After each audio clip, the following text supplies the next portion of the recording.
Assalamualaikum warahmatullahi wabarakatuh. Jumpa kembali dengan pembelajaran PPKN di kelas 8 bersama saya Subandrio. Marilah kita awali pembelajaran kita ini dengan berdoa bersama-sama. Berdoa mulai. Dan selanjutnya jangan lupa di subscribe yang belum subscribe, kemudian like dan share ke teman-temannya biar bermanfaat. Terima kasih. Bahasan kita di materi bab 6 yang berjudul memperkuat komitmen kebangsaan. Siapkan buku catatannya dan alat tulisnya. Mari kita bahas bersama-sama tentang memperkuat komitmen kebangsaan. Pertama adalah apresiatif, kemudian KD dan indikator, kemudian memperkuat komitmen kebangsaan, kemudian refleksi. Mari kita dengarkan lagu Kolam Susu oleh Gus Plus.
Sebelum kita lanjutkan, kita bacakan dulu tentang kompetensi dasar.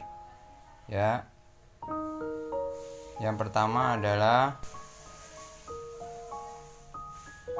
menginterpretasikan semangat dan komitmen kebangsaan kolektif untuk memperkuat Negara Kesatuan Republik Indonesia atau NKRI dalam konteks kehidupan siswa.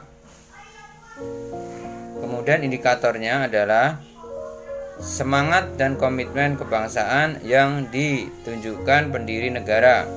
Yang kedua adalah bentuk-bentuk semangat dan komitmen kebangsaan yang ditunjukkan pendiri negara. Yang ketiga adalah mewujudkan perilaku semangat dan komitmen kebangsaan dalam kehidupan. Ya, silakan dipahami. Sekarang memperkuat komitmen kebangsaan. Yang pertama adalah makna semangat kebangsaan. Itu yang A ya, yang A itu makna kebangsaan. Kemudian yang pertama adalah nasionalisme. Apa itu nasionalisme? Jadi menurut Kamus Besar Bahasa Indonesia, pengertian nasionalisme adalah pecinta nusa dan bangsa sendiri memperjuangkan kepentingan bangsanya. Kemudian semangat kebangsaan. Nah, itu pengertian dari nasionalisme. Kemudian nasionalisme adalah perasaan satu keturunan senasib sejiwa dengan bangsa dan tanah airnya. Nasionalisme yang dapat menimbulkan perasaan cinta kepada tanah air dengan disertai sikap rela berkorban disebut patriotisme. Nah, itu pengertian patriotisme. Jadi bisa dipahami ya tentang pengertian patriotisme ya. Kemudian nasionalisme dibedakan menjadi dua. Ya, yang pertama adalah nasionalisme dalam arti luas, yaitu perasaan cinta atau bangga terhadap tanah air dan bangsa dan bangsanya dengan tidak memandang bangsa lain lebih rendah derajatnya. Kemudian nasionalisme dalam arti yang sempit, yaitu perasaan cinta atau bangga terhadap tanah air dan bangsanya secara berlebihan dengan memandang bangsa lain lebih rendah derajatnya. Nah, itu perbedaan yang sempit dan luas ya. Nah, kita lanjut nasionalisme Indonesia. Jadi prinsip-prinsip nasionalisme Indonesia dapat disimpulkan bahwa nasionalisme Indonesia yang berdasarkan pada Pancasila adalah bersifat majemuk tunggal.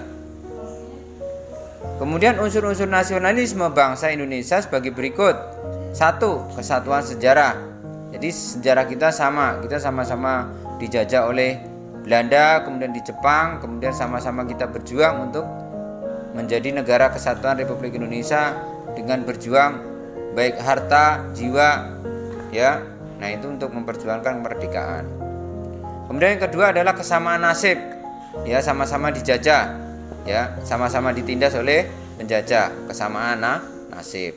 Kemudian adalah kesatuan budaya, bahwa kita adalah sebagai kesatuan budaya Nusantara.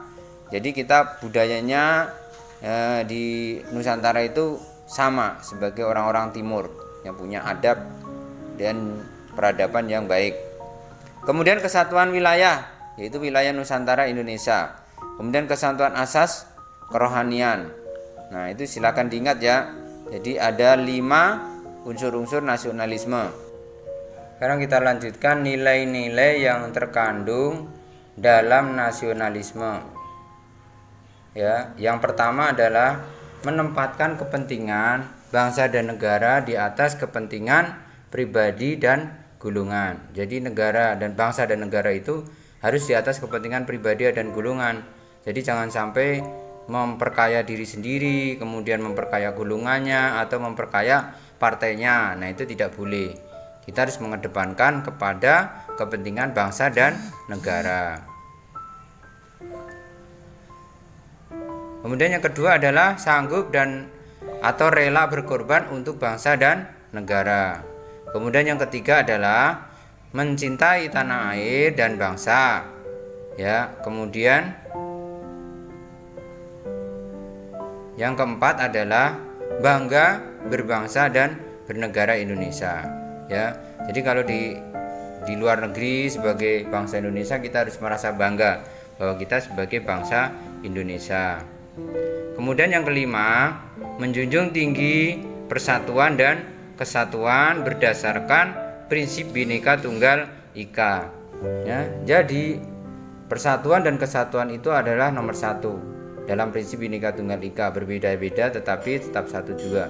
Jangan dikedepankan berbedanya, tapi kita harus kedepankan kepada persatuannya, kesatu.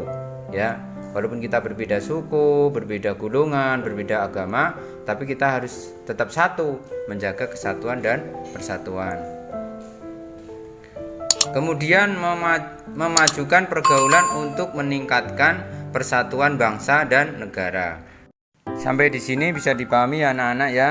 Silakan kalau memang kurang jelas silakan tulis di kolom komentar dan kita lanjutkan nanti di bagian yang kedua. Terima kasih, mohon maaf. Sekian, wassalamualaikum warahmatullahi wabarakatuh.